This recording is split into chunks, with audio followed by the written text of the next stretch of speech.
नमस्कार दोस्तों। मैं अपने स्टूडेंट भाइयों के लिए आज एक अगला एपिसोड लेके हाजिर हुआ हूँ टॉप करियर्स का, जिसमें आज बताएंगे कन्विंसिंग पावर। दोस्तों, कन्विंसिंग पावर क्या होती है और उसका आपके जीवन में क्या लाभ या क्या देखिए, हो सकता है किसी को ये ऐसा लगे कि यार ये मेरा विषय नहीं है, मुझे इसमें कुछ क्या करना। लेकिन आप एक चीज जानिए, आप अगर परिवार में हैं, आप अगर समाज में हैं, आप अगर जॉब में हैं, अगर आप बिजनेस में हैं, आप अगर किसी प्रोफेशन में हैं, हर एक जगह आपको अपनी स्किल्स से दूसरे को प्रभावित या कन्विंस करना ही होगा। इसलिए इन चीजों का होना बेहद जरूरी है। First convince self than others. अपने आप को कन्विंस कर पाए, ये इसका पहला नियम है। यदि आप अपने आप को कन्विंस नहीं कर पाए और दूसरों को कन्विंस करने चले तो पक्के तौर पर वही होगा कि मैं गुड़ खाता हूं और दूसरे को गुड़ खाने के लिए मना करता हूं।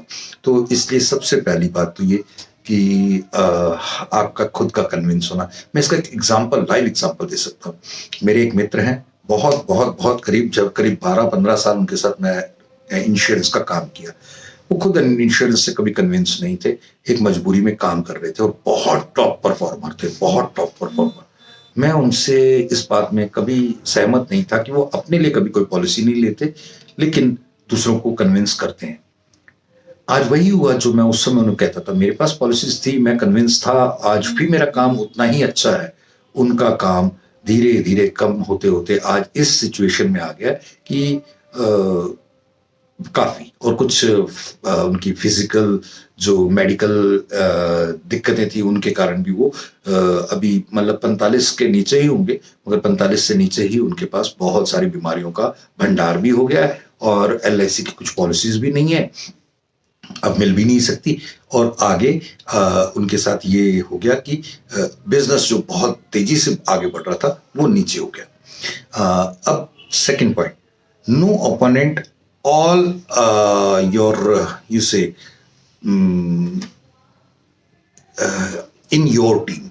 जैसे जैसे आप ये बताते हैं लोगों को कि हम विरोधी टीमों की तरह अलग अलग तरीके से एक दूसरे के ऊपर या एक दूसरे के खिलाफ नहीं, आप एक दूसरे के साथ खेल रहे हैं, तो साथ खेलने में और खिलाफ खेलने में बहुत बड़ा फर्क है। कन्विंसिंग, मैं सच बता रहा हूँ, डेल कार्नेगी की एक किताब है, उसे आप सब जरूर पढ़ें, how to win friends and influence people. उसके ऊपर मैंने बहुत सारी रिसर्च की, बहुत सारी चीजें सुनी और मैं वो सुनता रहता हूँ। और कल किसी एक मुद्दे पर मेरे को किसी के साथ बात करनी थी जो कि वाकई भड़का हुआ था।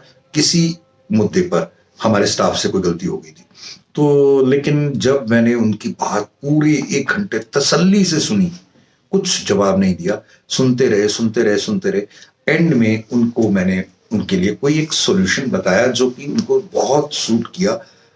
बेशक वो सॉल्यूशन उन्हें पहले ही जाते ही दे देता तो शायद वो मेरे साथ भी उतनी ही लड़ाई करते, लेकिन वो मेरे को चरण स्पर्श भी किए, बड़े आराम से मिले, जबकि काफी गर्मा गर्मी थी।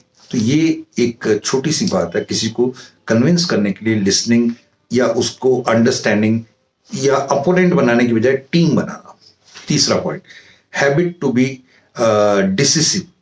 डिसीजन लेने की पावर, आपका डिसीजन लेना कितना स्ट्रांग होता है ये डिसाइड करता है आप कितनी जबरदस्त तरीके से किसी को कन्विंस कर पाएंगे।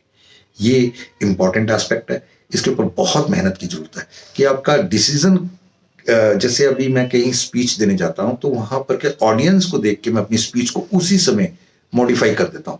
एक बार मुझे लगा था कि दिल्ली मेट्रो में कि मुझे स्पीच जो मैं देने के लिए प्लान करके गया था वो प्लान नहीं कर पाया। रीजन था कि वहां पे जाते ही कुछ ऐसे सिचुएशंस बन गए, प्रश्न उत्तर पहले ही शुरू हो गए, जिस कारण मुझे पूरी की पूरी मॉड्यूल को ही चेंज करना पड़ा। और मैं सोच के गया था यहाँ पर यंग लोगों की टीम होगी, लेकिन मेरे सामने डिपार्टमेंट हेड्स को बिठा दिया गया जो कि काफी एजिड थे और रिजिड भी थे। इनोवेटिव आइडियाज को कन्विंस करने में मुझे काफी काफी समय लगा। ये भी एक बहुत बड़ा एस्पेक्ट है। आप इन चीजों के ऊपर गौर करेंगे। Thank you. जय हिंद।